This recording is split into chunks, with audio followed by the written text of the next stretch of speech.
Nice. That's a great way to start. All right. They did do an update. I know there was I saw a patch come through or something, so they had an update with Zoom. There's Steve. He looks all bundled up. He's got a coat on and everything. It's winter in Arizona, man. Seriously. Yeah. Well, I found it. So yeah, they had it hidden or something with the update, but I found it. Yeah, I had a big patch on Zoom the other day. There's Emma. Well, hey, Emma. Hey. Good I to still see have you. to get back to after I talked to my boss who's out with COVID. Yeah, good stuff. Your boss is out with COVID? Yes. Yes. Oh, wow. Yeah, it all hit the Scottsdale office. So we got a branch manager down up there. We got my boss, his wife. Yeah, we discovered all that on Monday. So we're safe in Chandler, thank God. Well, that's good. For now, anyways. I mean, who knows? This thing's getting everybody. It seems like more and more people I know have got this thing, or their families got it, or whatever. There's no running. There's Helen. Hi, Helen. Look at everyone smiling today. Happy Friday. Absolutely. 1 week till Christmas.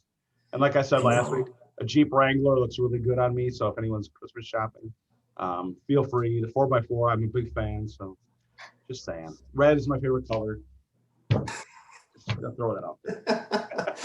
we could have a whole conversation about people who go buy brand new cars for people for Christmas. I've been flabbergasted at the car commercials. Oh yeah, $80,000 car for your loved one. Thank you, honey. You bought me a car for me to pay for me to pay for. That's great. That's awesome. Yeah, no payments till 2023. Merry Christmas for 2 more years, right? Yeah, that's Christmas present for there's your lifetime. I don't have to get you any more Christmas presents. Hey, let's go ahead and kick it off.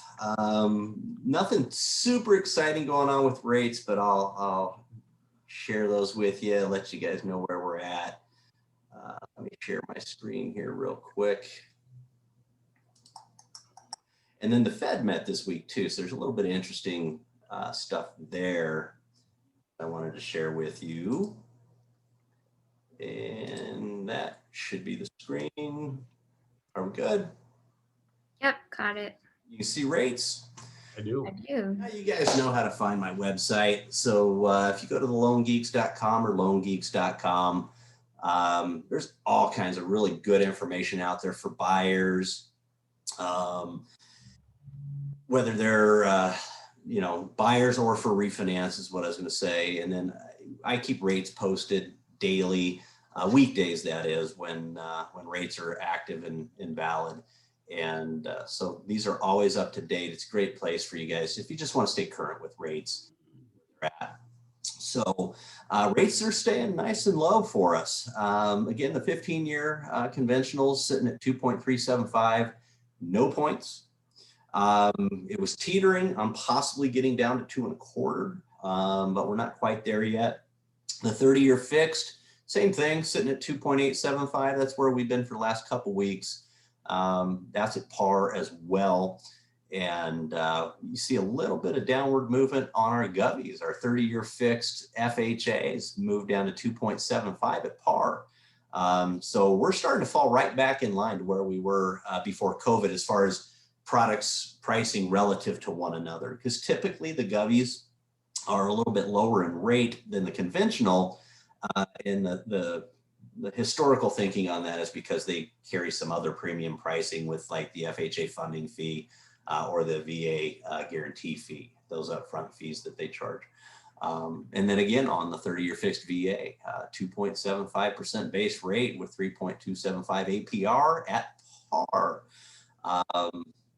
Jumbos holding steady, 3% at par on those guys too. So rates are holding steady. Like I said, the Fed met this week. They said they're going to keep interest rates at 0 for the foreseeable future, all the way through 2021. They're claiming through 2022, very likely, and into 2023. they're trying to get to that magic 2% inflation number that they're always striving for, which is bogus because normal consumers like us out there, if you go buy a gallon of ice cream that's no longer a gallon, or a pound of coffee that's no longer a pound, but you're paying the same amount for it, you know inflation's real out there. So the bigger question is, what are they really striving for? Ultimately, I think they're striving for everybody to be in debt, quite frankly. That's why they keep stimulating the economy with trillions and trillions of dollars. Looks like they're going to throw another trillion at the economy here any day now. That's what the talks are in Congress. It's 900 billion or some crazy number. So I heard 600 to each per everybody, $600. Is that what I heard? are they going to do more helicopter money? I hadn't heard the specifics on. That's what I heard. There's that stimulus is. I heard it again yesterday, and I'm like, oh, is that real? I don't know. Well, it's crazy because they only need about 300 million if they want to give everybody it's 300 million, 300 billion to $1,000 in everybody's pocket in the entire country. So technically, if they're giving it to the people who are going to be paying for it and our children paying for it, they should be dropping about $3,000 in every individual's pocket. But Yeah. there's Keep it coming. special interests that they have to pay that money out to. But long story short is the inflation is actually the debasing of the dollar, right? The more dollars that are out there, we're not going to be able to buy as much with the dollars that we have. So that's the reality of it. The amount of money they're just dumping into the economy, our dollar buys less and less. You know, just look at what you could buy for $1 or $100 in 1980. Yeah. Today. So that's really what's going on. They say they're trying to stimulate things, but that's just trying to stimulate us to continue to be consumers. So just keep your eye on that. Relative to homes, which is why we're all here, don't let the fact that home prices keep going up scare you. Look at Japan. Okay, we're basically going to become Japan as far as zero interest rates, and our money's going to keep going up. Last time I was in Japan, the conversion rate was 1,000 yen was $10. We'll probably be Japan one of these days, where the equivalent of $10 is now $1,000. So don't let the fact that home prices are going up scare anybody. It takes more dollars now to buy a house, and interest rates are lower. And we have this supply and demand thing that's out of whack that we've been talking about all year. So with that, that's kind of bringing you up to speed. Real quick, I want to share this with you guys. Has anybody ever read this book? I don't know if you can see it. No, it's in your background. Oh, there you go. It's called The Creature from Jekyll Island. It's written by G. Edward Griffin, The Creature from Jekyll Island. If you want to understand how the Federal Reserve was created and what they're really up to every day, highly recommend reading this book. It's fairly hefty. It's not a fiction novel, so at some points it'll put you to sleep, but it's a very interesting read, how the Federal Reserve was created and what their real charter is versus what the Fed chairman gets up in front of the cameras and says they're up to every day. Highly recommend it. Highly recommend it. So Sam, what you got for us? I think that might be a New Year's resolution to actually read a book this coming year, maybe just one, instead of magazines, instead of Sports Illustrated, or, my wife is an avid reader and I used to be, but I get home usually and I'm asleep by 7. It's like that. It's like, okay, well, the reading time doesn't really work out for me, but The Creature from Jekyll awesome. Island's it's a good nightstand read. Yeah, those are the ones I have trouble with because I read them like this and then pretty soon they fall on my face and I'm swearing at it. It's like one of those things because No, it'll keep you up at night. It'll give you nightmares. Yeah, well, this whole year has been nightmare fuel for me. I mean, honestly, with the COVID and in the business and whatever, but it's been busy. I mean, I gotta say, we're still seeing a good amount of refis and the purchase stuff has been pretty strong, even going into December, which is usually a snoozy month, usually, historically. And we don't usually come out of that snooze until March. Let's go with that. Maybe February. This year seemed earlier. We were busy like in January, which is an anomaly. It was very strange. And then, well, everyone knows how the year went. But hopefully we got some light at the end of the tunnel, and we'll go from there. I do want to share real quick and a couple things real quick, and I'll share the market update real fast so you can see this. And those that haven't seen it, I'm sure you have if you've been on here. I pulled up Scottsdale just to take a quick look at what's going on up north here. Median list prices continue to rise here. Look at median rent in Scottsdale, 5,000. That's a lot, but a little bit different in the market there. A little bit more of a buyer's market than really the Southeast Valley is. I think Chandler's net number is about 80 as opposed to 48 in Scottsdale. So Scottsdale a little more buyer's market, but still they're saying it's a strong seller's market in Scottsdale, which it is everywhere. The inventory being what it is. For those that haven't seen this and don't know how this works, it's a super easy thing to email out, to share on Facebook, LinkedIn, or Twitter. One button gets you hooked up right here. And you can also print these out. And there's a bigger version of this too. So you can pull out a full page, a full report. There's a condo section on there as well. So you can look at what condos are doing in Scottsdale in this case. A little different, obviously, but it is condos. So some cool stuff here. You can see what came on the market and what sold here in Scottsdale last week, because it always is measuring the week before.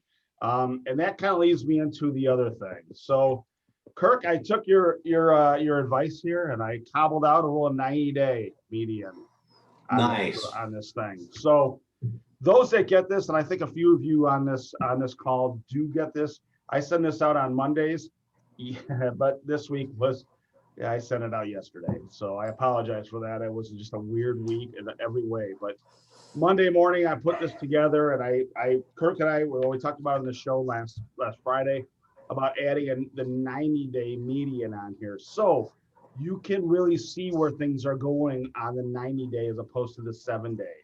I mean, you can see where things are moving up or moving down, because that 7-day puts pressure up or down on that 90-day, obviously. So, you're going to be able to see spot trends and see what's going on and see where prices are going on this 90-day median here. Yeah, it's taking the volatility out of the week to week. I mean, you could, it does. Be in Queen Creek and have a $2 million house, the $2 million house in Queen Creek sell, Yep. and spike your median. And it does. It really knocks those things out of whack. The 7-day is much more volatile.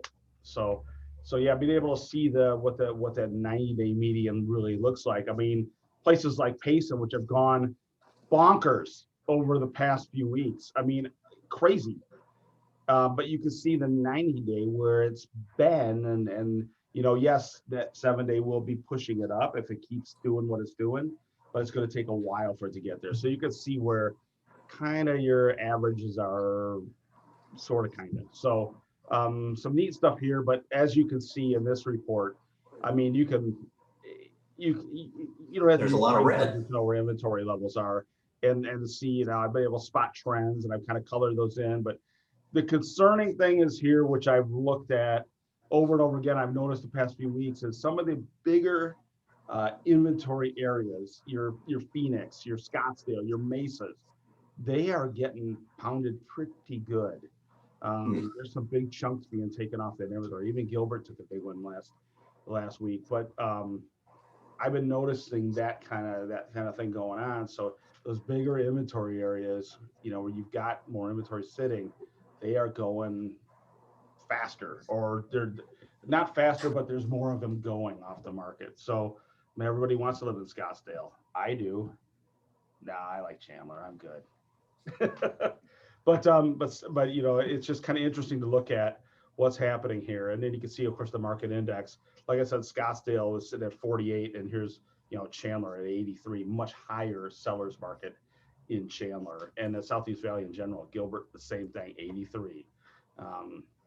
Queen Creek, still going up, almost hitting 600,000 as a median.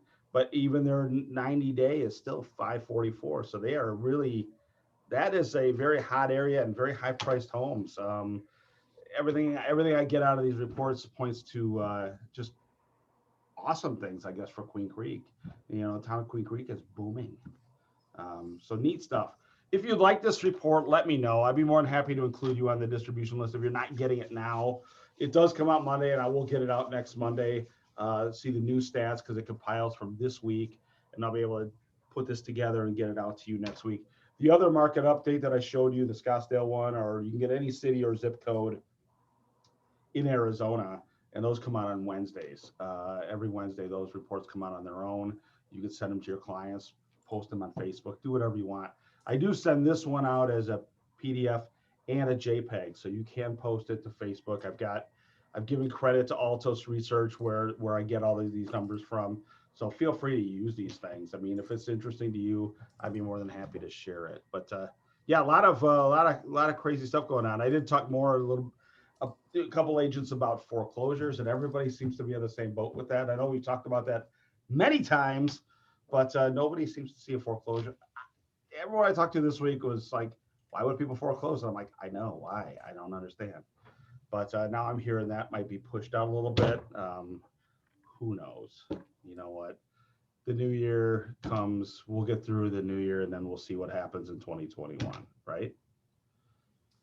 So. Yeah, everything I'm seeing is 2021 is going to shape up to be a good year for all of us, as far as, you know, demand for mortgages, demand for homes.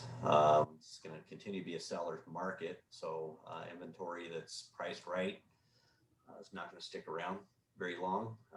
Still got net inflow of people moving from other places because of our cost of living and problems in those places, like our next door neighbor to the west.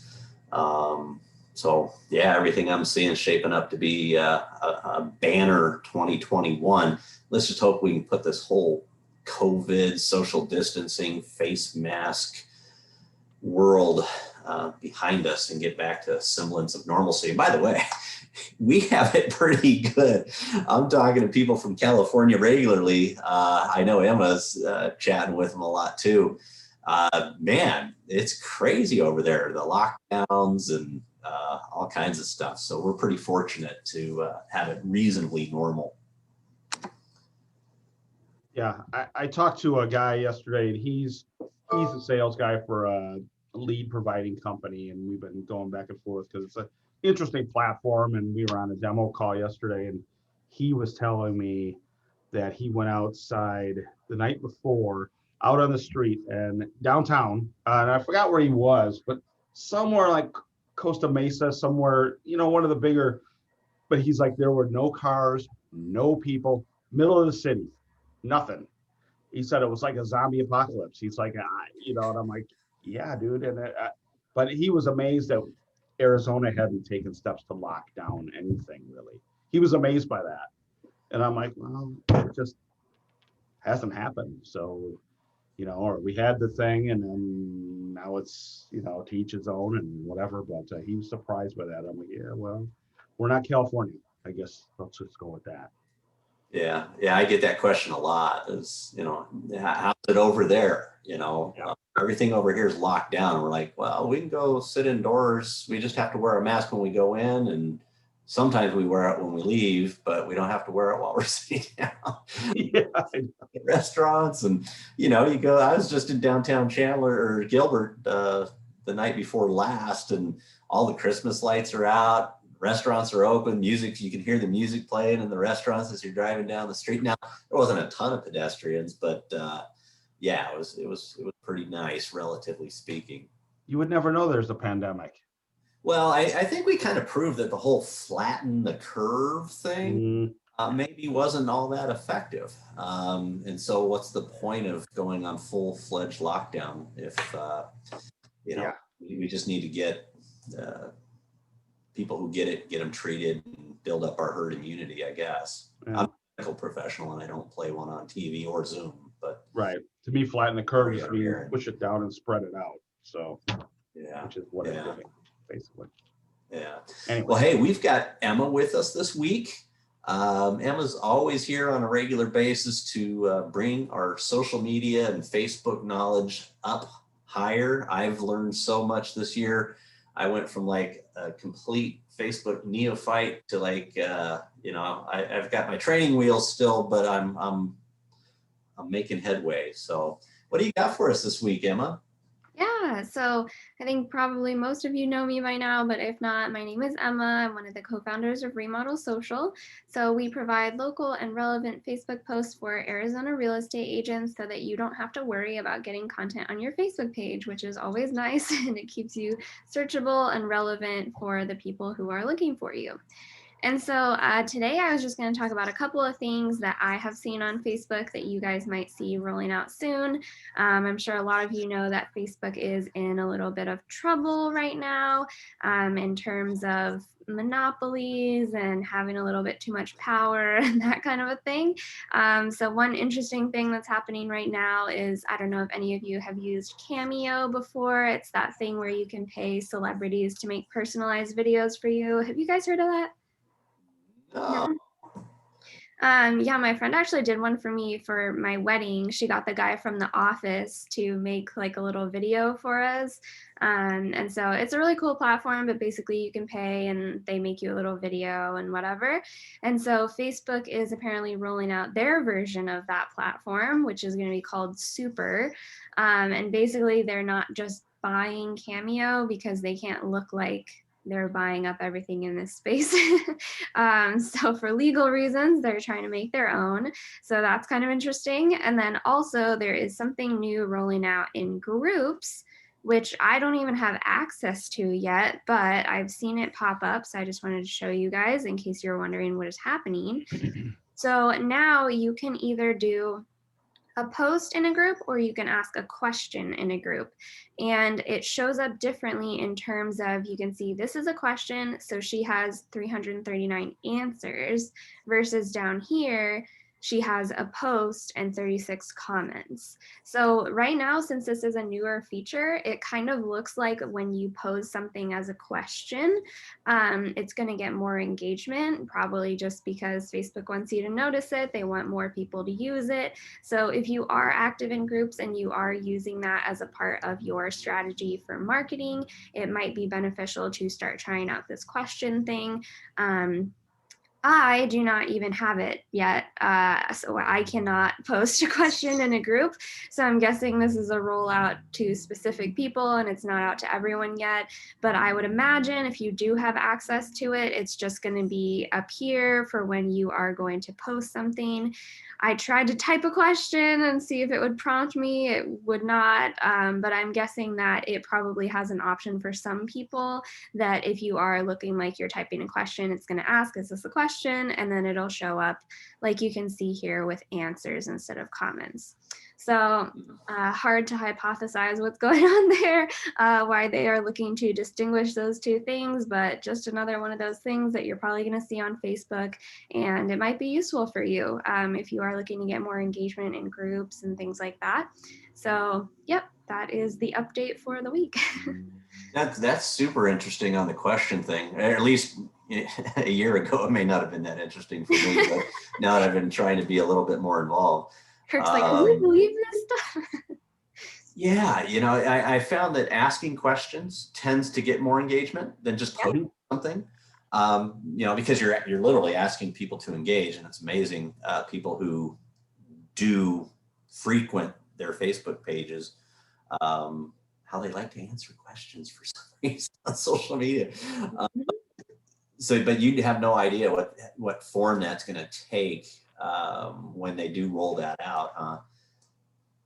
Yeah, no, I haven't seen anything. Well, and I haven't even seen, usually when they have updates like this, they have something that goes out in the Facebook newsroom that kind of explains what they're doing with it, what it's for, that kind of stuff. But I think their newsroom has been a little cluttered recently with trying to tell people that taking their personal data is for their own benefit or their beneficial to small businesses and that kind of a thing. So I think that this has kind of flown under the radar, and I can't find anything about it, any more information, but it popped up for me. So I'm guessing it's there for other people. And usually with these things, it is just a rollout. So it'll come to more and more people as time goes on. Interesting. Okay, I'll be on the lookout for that one. I'll be in there one day and magically it'll show up. So That's how it goes. if you see it, let me know. And Yeah. vice versa, the first time I see it, I'll make sure to give you a heads up as well. Well, cool. Has anybody got any questions for Emma, Shane, or myself from a mortgage or title, or quite frankly for the group, any of the agents in the group? You know, we always like to open this up at the end as just kind of a general forum Q&A. You know, that's kind of why we're here, is to help expand each other's knowledge and make us all better and bring more value to our clients. So what's everybody else got? What's going on? Everyone's ready. Everybody got their Christmas shopping done. How about that? I think Amazon's busier than heck. Well, and everything's delayed coming through USPS, right? Yeah. Yeah. Yeah, I think, you know, since I've been working out of my home office with COVID, and my desk is right here at the window facing the street side of the house, I think I see an Amazon truck probably a dozen times a day. I'm sure, yeah. And we're on a corner, so I see two streets, my street and the kind of more main street through the neighborhood. And yeah, they're Yeah, they got people just driving regular cars delivering Amazon. I've seen that. We actually saw a delivery driver just in like a U-Haul truck the other day. U-Haul, Penske, yeah. I think they hire extra people as almost independent contractors or something, and they have to go rent their own delivery vehicles. Yeah. Yeah, but hey, if somebody's been laid off and they need work, right? I guess it's not a bad gig for the holidays, at least. Yeah. Hey, Christy, do you want to wrap some of my gifts? I've got some gifts I need wrapping too. How about just bring them over? You're wrapping gifts. I've got. That's the thing I hate the most. I hate wrapping gifts, and my wife makes fun of me because she's like, you can wrap the biggest thing in like a little postage stamp of paper, and I'm using, you know, a whole roll of tape and, you know, 4 rolls of paper. I like, you know, it doesn't work for me. Yeah, I got a couple big things for her in big boxes, so it should be easy. But I'm Mr. Bungles when it comes to yeah, that is a lot of toys. I know we've got 2, and we got mountains of toys to wrap. Of course, she's wrapping them all because she knows it is not my thing. And I do it like at Christmas Eve, and then she opens it right up. It's like, I don't even know why I wrap gifts, you know? It's presentation, man. Yeah, it's all for presentation. I'm horrible at it. I am like the worst, and I put it off as long as I can, and then I have to do it, and then it's open right away, and it's like, this is silly, you know? I should just get markers out and just marker up the box and just color it, you know, or something. I feel you. Every Christmas, ever since, you know, kids and having to, you know, do the formal thing, every Christmas morning when I've got the big hefty trash bag and I'm stuffing all the paper in it, and I'm like, really? All this money, all this time and effort, and they just shred through it, look at it, and go, oh, cool, give me the next one. Sounds familiar. Yeah. I guess Hey, you know what? Oh, we're a week from Christmas, so gadgetless chocolate melting. So just had to do all kinds of stuff in your kitchen, which is basic thing. Yeah. I also bought one for Angela. She cooks constantly. She's always experimenting with different tools and stuff. I was going to give her one of these for Christmas. Is Becky talking to us? Okay, I'm gonna mute her. She can unmute. Becky, unmute yourself if that was. No. Is that for us, or is she on the phone? Yeah. Yeah. No, good stuff. Well, we're really looking forward to 2021. We got a lot of good stuff lined up for the shows and started in 2021 because we'll be on the first Friday after the new year. This is the last one for 2020, which boy, it went fast, didn't it? In a weird way. Yeah. Right. I mean, here we are sitting here at the end of 2020, a pandemic, just, yeah, crazy. But hopefully everybody and their families no worse for wear, and everybody's geared up for a happy Christmas season. Yeah, I think we probably all have something to be thankful for this year. So yeah, and 2021 should be a great year. This is our last one for the year, so we won't get to see you guys until 2021. So be safe. Emma will be with us as usual in 2021, and we'll have a bunch of other great people joining us as well to help all of us be better at what we do and help our clients. So. Yep. Have a happy and safe holiday and New Year, and we'll see you 2021. Great, guys. Take care. Bye, Have a guys. Merry Christmas and a Happy Happy New holidays. Year, and be safe. Yes. Yes, be safe. Thanks, everyone. Bye, guys. Take care, Emma.